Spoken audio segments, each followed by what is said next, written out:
So I want to talk about 3 common shooting mistakes that I've done personally and I've seen other people do. And correcting these will make you a lot better, consistent shooter.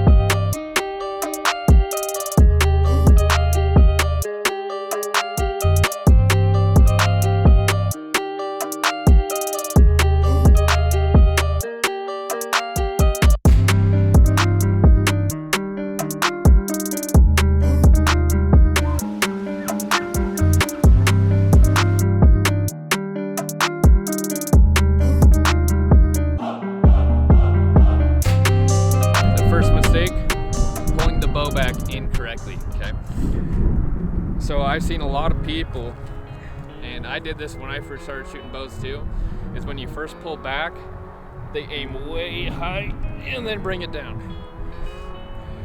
First of all, that's just dangerous, because if you actually let that arrow fly, God knows where it's gonna land. So first of all, it's dangerous.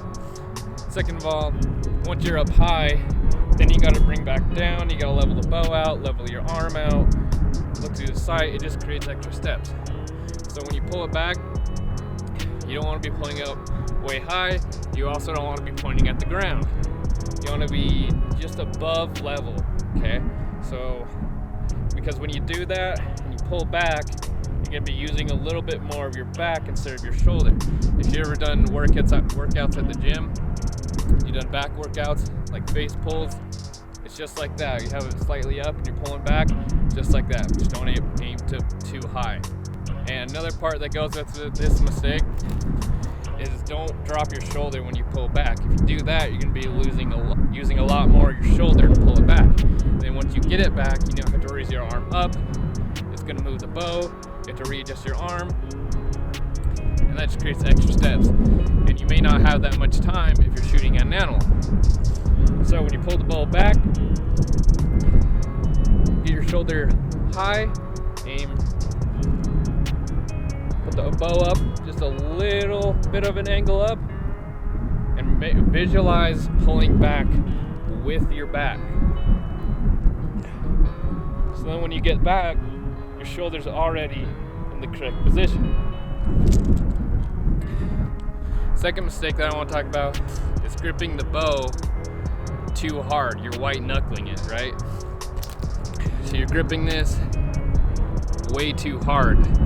If you do that, you're putting unnecessary tension on the bow. When you release the arrow, you're automatically going to release pressure off that hand and flinch. That tiny little flinch is going to make a lot of difference downrange with your arrow.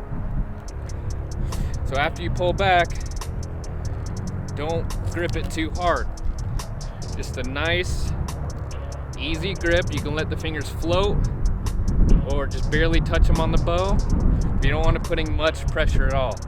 Just barely touching your fingers on it, or you can just let them float. You want to be putting that bow right here on that line. When you pull it back, you don't want to be gripping too hard.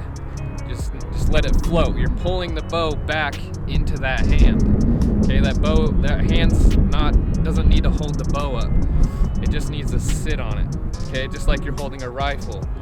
Your support hand is just sitting there. It's not putting pressure on it. It's not gripping it. It's just nice and easy. Okay.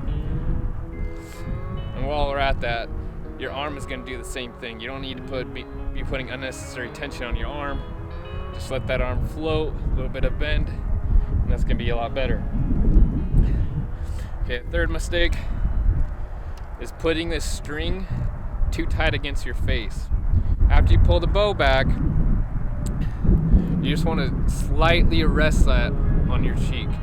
You don't want to be pressing too hard on it, because when you pull that string back, there's not much poundage on that bow anymore. So putting pressure on that string is going to move it ever so slightly. When you release it, that string now has to move over and forward, which is going to throw off your shot.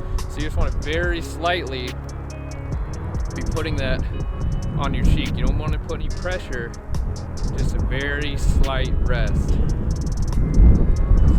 when you pull it back,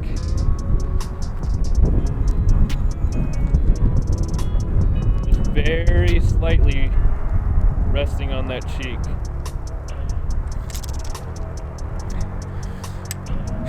And that's all I have for those 3 mistakes. One thing I want to add is if you've been shooting wrong consistently, once you fix these mistakes, you might be off now because you've naturally shot like that and you've corrected for it by using other things. So once you correct these mistakes, your shots might be off. So just remember, you're gonna have to get consistent with fixing these 3 mistakes every time, and it's gonna make you a much better, consistent shooter in the future. So those are the 3 things I have for you today. It's getting really rainy out, so I'm gonna head home, but hopefully you enjoyed this video. This is gonna be part of our beginner elk hunting series. We're gonna have a lot more on this, how to elk hunt, how to shoot bows. I'm gonna go do a video going over what a compound bow is and more in depth on how to use one. So we have a lot more of those videos coming up. And remember, on this channel, this is Make It Happen Outdoors, so we're not only hunting, we do a lot of other outdoor stuff as well. We're gonna do some motocross stuff with Brandon, the other host on the podcast, and his sons. And then we go do stuff all the time. We go shed hunting. We're gonna do some running videos. We have a bunch of other stuff. So if you're into that, if you're into hunting stuff, if you have any questions about bows, elk hunting, anything like that, we've made some other videos, but let me know if you have questions and I can make more videos on it. So thank you for watching. Please give me a like if you will.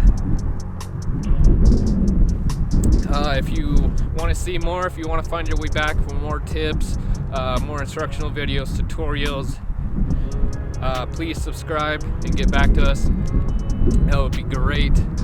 I'm trying to make a lot more high quality videos, so hopefully you like them. If there's things you don't like them, if there's things you do, let me know. But I'm gonna head back. Thank you so much for watching. Have a nice day, and I will see you in the next video.